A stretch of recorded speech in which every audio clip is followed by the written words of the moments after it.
Well, hello. This is a continuation of the worm castings. I had worm castings in here, and what I did, I took them out because they were wet, but I went through by hand just to see what was in there worm-wise, and what I did, I took them all out, and what I noticed with the cocoons, there are over 500 cocoons, and there weren't that many worms in here. So that goes to show that worms do multiply fast, and just think about it. If every cocoon, like I said, there's 500 plus in here, delivers 2 worms per hatching, that's a lot of cocoons. So when worms are definitely going to die, they do multiply, like I said in the previous video.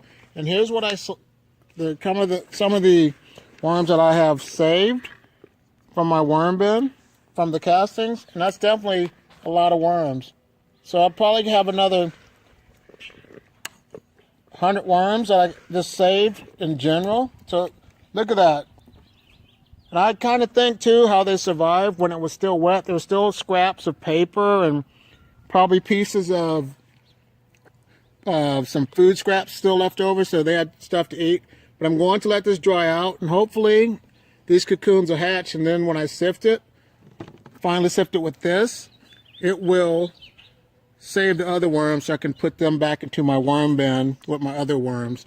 So I'm thinking about getting European night crawlers.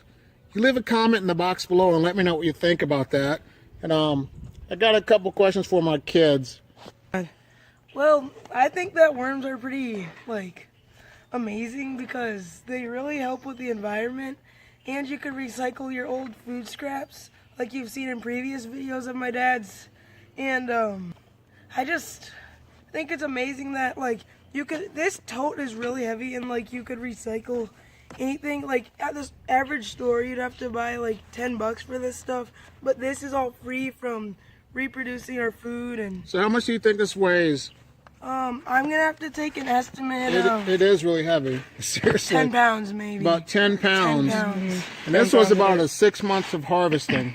6 months only, yep. And that's what our food scraps came to be about.